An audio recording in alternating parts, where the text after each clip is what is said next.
مورکہ حق میں شکست خوردہ بھارت دہشت گردوں کے ذریعے ہائبرڈ جنگ کو فروغ دے رہا ہے۔ فیلڈ مارشل پاک فوج کے شعبہ تعلقات عامہ ISPR کے مطابق فیلڈ مارشل عاصم مدیر نے نیشنل ورکشاپ بلوچستان کے 16ویں سیشن کے شرکاء سے ملاقات کی، جس میں سول سرونٹس اور ماہرین تعلیم بھی شریک ہوئے۔ انہوں نے کہا کہ دہشت گردی نہ مذہب دیکھتی ہے، نہ فرقہ اور نہ ہی نسل۔ دہشت گردی کے خاتمے کے لیے قومی سطح پر اجتماعی عزم اور یکجہتی ناگزیر ہے۔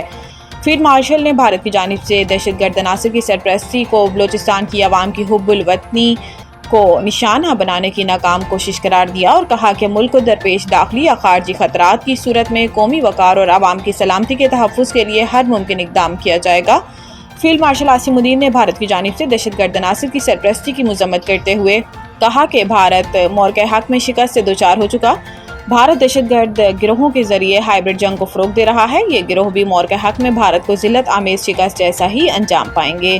فیلڈ مارشل عاصم مدیر نے بلوچستان میں ترقیاتی منصوبوں کی اہمیت کو اجاگر کرتے ہوئے تمام اداروں کے درمیان باہمی تعاون اور مربوط قومی حکمت عملی اپنانے کی ضرورت پر زور دیا۔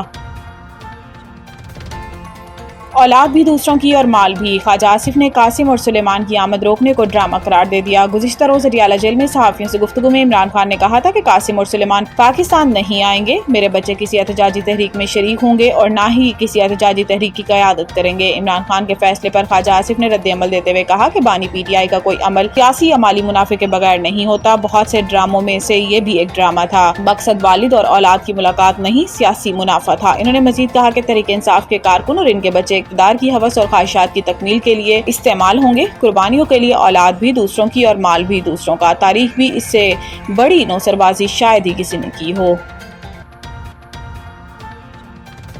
چینی کی قیمتوں کی سختی سے مانیٹرنگ ہو رہی ہے، 1-2 روز میں قیمتیں نیچے آ جائیں گی۔ کوارڈینیٹر وزیر اعظم رانا احسان افضل کا کہنا تھا کہ چینی کی حالیہ قیمتوں میں اضافے کی وجہ سے ایکسپورٹ کو قرار دیا جا رہا ہے، تو اس میں یہ چیز سمجھنا ضروری ہے کہ چینی کے پچھلے سیزن میں پروڈکشن 6.8 ملین ٹن کے قریب تھی، جو کہ کافی تھی مقامی استعمال کے لیے، اور آپ کے پاس ایک بڑا سرپلس تھا جس کی بنیاد پر ایکسپورٹ کی اجازت تھی۔ انہوں نے اپنی بات جاری رکھتے ہوئے بتایا کہ اس بار چینی کی پروڈکشن 5.8 ملین ٹن رہی، جو کہ پروجیکشن سے 1 ملین ٹن کم تھی، جس کی بڑی وجہ موسمیاتی تبدیلی ہے۔ رانا احسان افضل نے بتایا کہ جب وزیر اعظم شہباز شریف کو معاملے کا علم ہوا تو انہوں نے فوری طور پر چینی کی ایکسپورٹ کو روکنے کا کہا، لیکن اس وقت تک بہت دیر ہو چکی تھی۔ ان کا کہنا تھا کہ جب چینی کی ایکسپورٹ کی اجازت دی گئی تو اس وقت اضافی چینی موجود تھی، جس کے بعد 5 لاکھ ٹن اضافی بفر رکھنے کے بعد چینی کی ایکسپورٹ کی اجازت دی گئی۔ خیبر پختونخوا ہمارا صوبہ ہے اور ہماری مشاورت کے بغیر فیصلے مسلط نہ کیے جائیں۔ وزیر اعلیٰ گنڈاپور صوبے میں امن و امان کی صورتحال پر وزیر اعلیٰ علی امین گنڈاپور کی زیر صدارت PTI پارلیمانی پارٹی اور امن و امان سے متعلق ہنگامی اجلاس ہوا، جس میں chief secretary IGP additional chief اور دیگر متعلقہ حکام نے شرکت کی۔ اجلاس میں باجوڑ واقعے کے تناظر میں امن و امان کی تازہ صورتحال کا جائزہ لیا گیا۔ متعلقہ حکام کی جانب سے وزیر اعلیٰ کو امن و امان کی تازہ صورتحال پر بریفنگ دی گئی۔ پارلیمانی پارٹی کے اجلاس کے بعد وزیر اعلیٰ علی امین گنڈاپور نے ویڈیو بیان جاری کیا، جس میں ان کا کہنا تھا کہ ہم امن و امان کے حوالے سے گزشتہ دنوں منعقد ہونے والی آل پارٹیز کانفرنس کے فیصلوں پر قائم ہیں۔ ہم سرکاری سطح پر ان فیصلوں پر عمل درآمد کی تیاریاں کر رہے ہیں۔ ان کا کہنا تھا کہ باجوڑ میں ایک افسوسناک واقعہ رونما ہوا۔ اس واقعے میں علاقے کے معصوم شہری شہید ہوئے۔ دہشت گردی کے خلاف آپریشن میں شہریوں کی جانی نقصانات کی منفی اثرات مرتب ہو رہے ہیں۔ اس طرح کے واقعات سے فوج اور عوام کے درمیان اعتماد ختم ہو رہا ہے۔ عوامی اعتماد ختم ہونے کی وجہ سے ہم دہشت گردی کے خلاف جنگ نہیں جیت پا رہے۔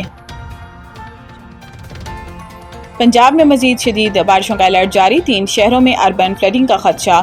صوبائی ڈیزاسٹر مینجمنٹ اتھارٹی پنجاب کے مطابق آئندہ 24 گھنٹے میں لاہور، قصور، شیخوپورہ اور سیالکوٹ میں شدید بارش متوقع ہے۔ PDM حکام کا بتانا ہے کہ بارشوں کے باعث لاہور، راولپنڈی اور گجرانوالہ میں اربن فلڈنگ کا خدشہ ہے، جبکہ صوبے میں مونسون بارشوں کا سلسلہ 31 جولائی تک جاری رہ سکتا ہے۔ DG PDMA کے مطابق دریائے چناب، جہلم، راوی اور ان سے ملحقہ ندی نالوں میں طغیانی کا خدشہ ہے، جبکہ دریائے ستلج میں گنڈا سنگھ کے مقام پر پانی کے بہاؤ میں اضافہ متوقع ہے۔